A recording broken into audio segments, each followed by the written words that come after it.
Hey everyone, welcome back to part 3 of Australian skincare empties. I have used a lot of products in 2 years living in Australia and we are going through them step by step. We are on part 3 where I'm talking about moisturizers and SPFs. The last 2 videos were cleansers, hydrators, then active ingredients, and then now we're on moisturizers and SPFs. I think there are enough products probably for one more video. So part 4 will be some vitamin C, some miscellaneous hair products, some skincare masks in there. I'm surrounded by skincare right now. It's kind of like my dream, but they're all empty, so it's less exciting. I'm Dr. Sapna. I'm a doctor who loves skincare and dermatology, and I have acne-prone skin, and that makes me the perfect person to talk about it. So let's get started. I'm gonna go in like a fairly random order of what I've got here. I'm gonna start with the Dr. Sam Flawless Moisturiser. This moisturizer I feel is designed for skin with like rosacea or irritation. It is like quite thick. It's a very like shea butter based moisturizer. It felt quite like traditional, like a cream. This wasn't like my favorite. I wasn't like super excited when I used it. I did get to the end. I think my husband helped out with that. It is like pretty good for the winter, but I just think it was a bit too thick for my skin. My skin needs something a little bit more lightweight, something that absorbs a bit more easily because my skin can get quite oily. But yeah, I think this is like, okay, it's all right. If you have like irritated skin, you might find it more helpful. And what I did like is that it is like not fragrant, and a lot of the like traditional creams that have this kind of texture, and I think I've got a few here, are very fragrant, and that really puts me off. So if you have like redness or anything like that, give this a try. The whole Dr. Sam range is kind of designed for that type of skin. What I do want to try is the light version. So there is a light version of this flawless moisturizer, which I think might be better suited to my like oily acne prone skin. Speaking of gel moisturizer, I think these 3 are probably like up there with some of the best gel moisturizers that I've used. These are Hada Labo moisturizers. Now, oh my God, like there are 3 here. Be honest, I can't 100% remember the differences between them because they all have very similar packaging.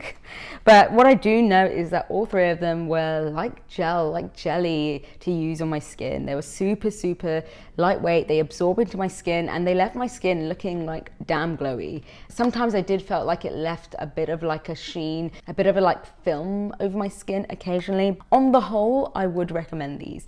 They definitely are cheap, cheerful, come in like reasonable packaging, reasonable sizes. I don't love like jars because I feel like they can get a bit like gross and you have to use a spatula or your fingers, which I don't like. I prefer like pumps and things like that, but on the whole these were pretty good. I think I still have one more left of one of the like white lids ones, which I think is more aimed at anti-aging as part of their like newer ranges. Hada Labo, definitely check them out. I have a whole video doing a full review of all these different products where you might be able to spot the differences between them. Another like super lightweight gel, like almost like cloud gel moisturizer was a Summer Fridays one. It is called the Cloud Dew Oil-Free Gel Cream. I did really like this. I only bought like a small tub because I think it was quite expensive and I had like a lot on the go at the time. I would probably repurchase the big one of this just to give it like a second go. I did really enjoy this. I used it when I was traveling because it is a small pot. Again, I'm not a huge fan of pots, but I did really like this. It's perfect for that skin that's like oily and acne prone. What I did like about this was that it wasn't like too fruity smelling. I think Glow Recipe have a similar version which smells a bit fruity.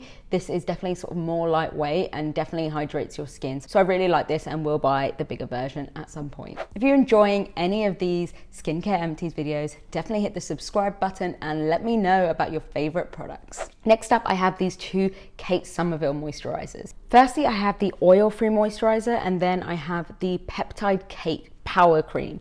This one is aimed at your like young acne prone skin that needs moisturizers that aren't too heavy. This would be a really good like teen moisturizer. However, Kate Somerville is too expensive for that. I think that I really did enjoy this. I think it was good for what it is. It says what it is on the tin, but it's too expensive for what this is. I think you can get some much cheaper brands that provide something that has a similar experience when using this. I think that Kate Somerville is just a bit too overpriced for this particular product. This, on the other hand, also crazy expensive, but the feel of this is just like 10 out of 10.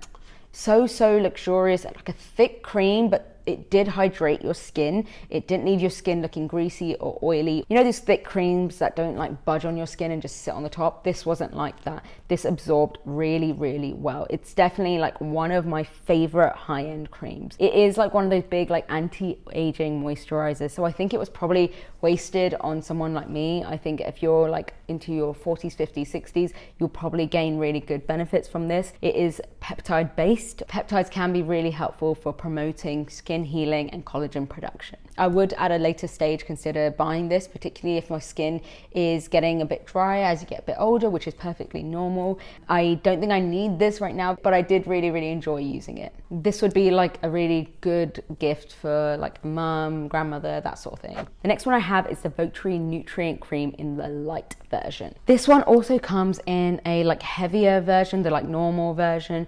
I definitely preferred this one. That's how I got to the empty of this, but I have not finished that one yet, and I'm not sure I'm going to. This was much, much nicer. So it's a lightweight cream moisturizer. It's a very, very like traditional style moisturizer. It felt like something my mum would use when I was a little girl. It was just that feel with the jar. It kind of felt like almost nostalgic. It wasn't that like light gel texture. It's definitely more of a cream.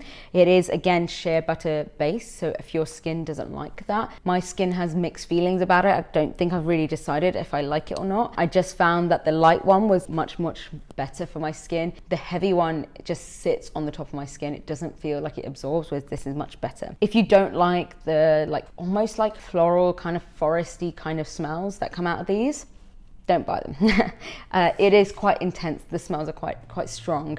Again, adding to that like very nostalgic, like traditional feeling cream. Mixed feelings about this. I'm not sure I would definitely buy this again. Next up is the Clinique Dramatically Different Moisturising Lotion Plus. Again, another mouthful. This one I think is like my go-to winter moisturizer. I think throughout the years I have gotten through a few of these. I think this was like probably half finished when I got to Australia, and I just finished it off in the winter here. I think that this is really good if you have dry, like flaky skin. This worked really well when I was like figuring out how my skin was tolerating tretinoin. It can leave your skin looking a little bit oily, and I felt that like the oils would come out like after a few hours. When I put it on initially, they'd like absorb in pretty well, and then my skin would get oily a bit later. So that's why it kind of only worked well for me in the winter.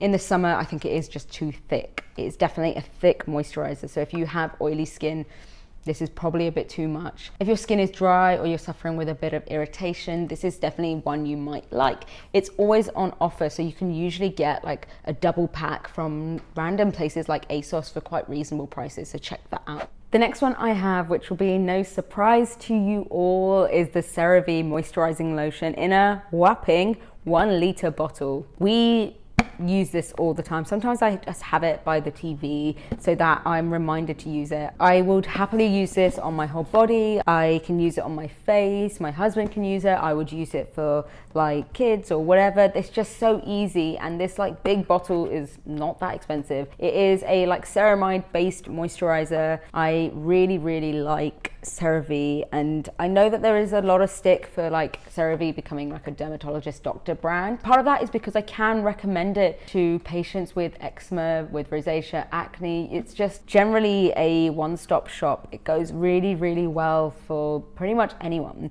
Although this one is designed for like dry to very dry skin, I just find it's not like too heavy. I use it in the summer, I can use it in the winter. It doesn't leave my skin feeling like oily and heavy. My skin just loves it.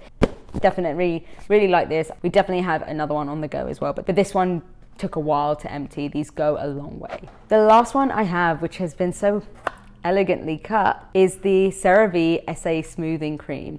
The bottle is really, really manky, but I just didn't want to leave any product behind. The packaging weirdly made it quite hard to make sure I got to the bottom of it, so I decided to just cut it and make sure I could scoop out everything that was inside. What I liked about this is that it has a little bit of salicylic acid and urea in it to basically help exfoliate your skin and hydrate it as well. So this is really good if you get dry patches on your arms and legs. I get issues with dryness around my elbows and my knees, so this was really, really helpful. But it was really, really thick, and I just found that it meant that it was sometimes quite hard to sort of blend and move around my skin a bit. So what I do is actually use a squeeze of this with a pump of the other CeraVe, really kind of mix it together and make it a bit easier to spread around my skin. It's not the most effective way to use skincare because it means you don't get like the most even distribution of products. So I don't like mixing skincare like that very often.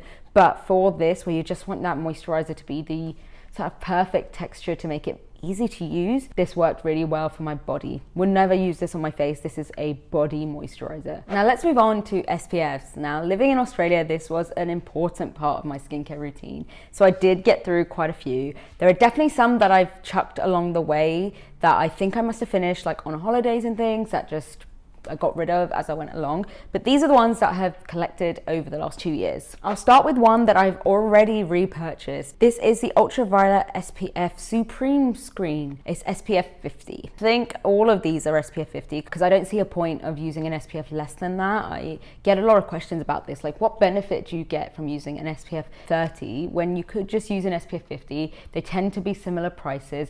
You know that this is likely to be more protective and more effective for your skin if you use it properly. So I don't see the point, but I use exclusively SPF 50s on my face and body. This one I loved. Oh my God, it is such a unique texture. It is a like cream that just leaves your skin looking so beautifully, like just that perfect level of hydrated. That was perfect for me. It makes my skin glow, feels like a tinted moisturizer. However, it doesn't leave any kind of white cast on my skin. If you have darker skin, maybe you might find this bit of an issue. If you have very oily skin, you might also not like this, but for me, this was the perfect balance. One thing I'll also mention is that I don't spend too much time focusing on physical versus chemical sunscreens because I actually just feel like as long as it is SPF 50, you are getting good protection for your skin, and that is what is important. You just need to find the right product that suits your skin type. Neither of them are bad for your skin. It's more just about finding one that suits you. My skin can tolerate both different types of sunscreens. I just think of sunscreens as a bit of a trial and error. You can't say that all chemical sunscreens don't suit you or all physical sunscreens don't suit you. You just need to find the individual product that works well for you. Next up, I have the Beauty of Joseon sunscreen. You can see this is in a state. I have gotten every last drop out of this. I think that the Korean sunscreens just really upped their game in the last few years, and this is the first time I really paid attention to them. They are great. They make so many different options of affordable sunscreens that are all SPF 50, and these haven't left a white cast. So again, 10 out of 10. I really liked this. It was lightweight, it was hydrating. My skin really enjoyed this. It didn't irritate my skin, it didn't cause any breakouts, so 10 out of 10 for this one too. Similarly, I had the Hyaluronic Acid Watery Sun Gel from Isntree. I've spoken about this before, a bit like the Beauty of Joseon one. I think these are great products. This is definitely very hydrating without leaving your skin oily. This is probably a bit more lightweight in texture compared to the Beauty of Joseon one. Still 10 out of 10, still recommend. I really enjoyed this. If you are like scared of white cast, this is something to try because I don't think this left any pigment on my skin. It worked really well and absorbs well. If you have slightly oily skin, you might find this is still a bit on the oily side, but for me, I thought this worked really well. This is one that I like weirdly didn't like, and I don't think I would buy this again. This is the Naked Sundays SPF 50, the Collagen Glow Cream. First of all, like products that say collagen on them are immediately like ringing flags for me, so I don't know why I even bought this, to be honest, because collagen molecules in skincare cannot absorb onto your skin unless they are in the form of like peptides or other micromolecules that stimulate your skin to produce collagen. So if this has like whole collagen in it, then it's not going to be a thing. But the reason I did buy it was because it says it's a 4-in-1, where it's a primer, sunscreen and moisturizer, and I don't know what the 4 is. It's a 3-in-1. It says 4-in-1 on the back. See, weird marketing around this. I don't know. Naked Sundays like elaborate for me. This was just like weirdly like greasy, and I don't know if I got like a defective one, but I feel like it's split after not that long. I felt like the oil was like leaving like a weird like residue. This, I don't think I would recommend this. As always, like I finished it, but I wasn't really a fan. I had a similar experience with this Medik8 Advanced Day Ultimate Protect. This is an SPF 50, and I think they do have a few different formulations, so maybe the updated one would be better. This is a really like thick moisturizing SPF. I think that you could probably use this instead of a moisturizer. If you really want to have like a moisturizer and SPF in one, this might work for you. For me, it was just a bit too thick. My skin didn't really agree with it. I felt like the pump didn't work in this type of packaging. I got left with lots of product inside the bottle that I couldn't get out with the pump, and I never really cut it open because I didn't really like it, so I kind of just left it. But wouldn't buy this one again. The next one is this Youth Extending Daily Hydrating Fluid from Paula's Choice. I think I bought this from Space NK. They supply to Australia and you can get some good voucher codes, so it's definitely worth looking at that if you live in Australia. I thought this was a really unique SPF. It was like watery. It was really, really like runny, but sometimes that meant it almost made a mess because it would like just run away, and it was quite hard to just like get onto your face. But it means that you can spread it over your skin quite easily, bring it down to your neck, and it really absorbed well into my skin. It did leave my skin really lovely and hydrating, so I really enjoyed that. It was just a bit of a handful to manage because I felt like I drop it a lot, which is weird and like messy for an SPF, but something really unique that you could definitely try if you're looking for something that's a bit more lightweight than some of these more like thick cream versions. Next up, I have the Neutrogena Ultra Sheer Face Mist SPF. Now, this was really interesting because I saw it on the shelves and I was like, must try. And I know that Neutrogena have quite a few different like innovative options where they have like the SPF sticks, and they had this mist. This mist comes out like almost like a greasy water blend. It is definitely like 100% see-through and liquidy. It comes out like a mist. But I just felt like I couldn't guarantee I was getting like even coverage of an SPF. So I felt like it wasn't one to use every day. It is probably a good idea if you wear lots of makeup and you want to be able to reapply SPF on top of makeup. So definitely something to try from that perspective. Neutrogena is generally quite affordable. I probably wouldn't like jump to buy this again because I felt like it was a tiny bit greasy, but try this if you want to look for like a reapplication solution.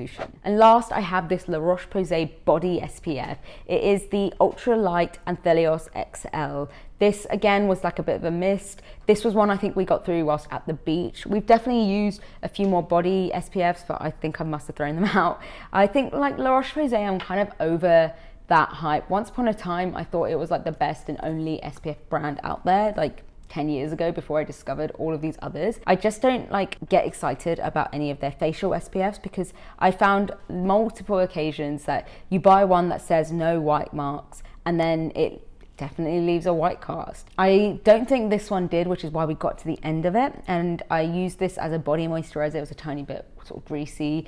I used it as a moisturizer and SPF for my body, particularly on days at the beach. The spray means that it's quite easy to keep clean if you're kind of out and about at the beach. And I don't think it was anything like super duper exciting, but it just did the job. That was it from my moisturizer and SPF empties from my Australian skincare empties. Have you ever seen this many products? God, I'm like kind of impressed about how many skincare products I've gotten through. And it's been pretty cool to like review the last few years through the skincare I've used. If you're hanging around, check out part 1 and 2 where I talked about cleansers, hydrating products, active ingredients like acids, retinoids. They're all gonna be linked, and subscribe to my channel so you don't miss part 4 where I'm gonna talk about some vitamin C, some hair care products that I've got through, a few miscellaneous like face masks, and then that will be everything I've used in the last 2 years in Australia. Thanks for watching.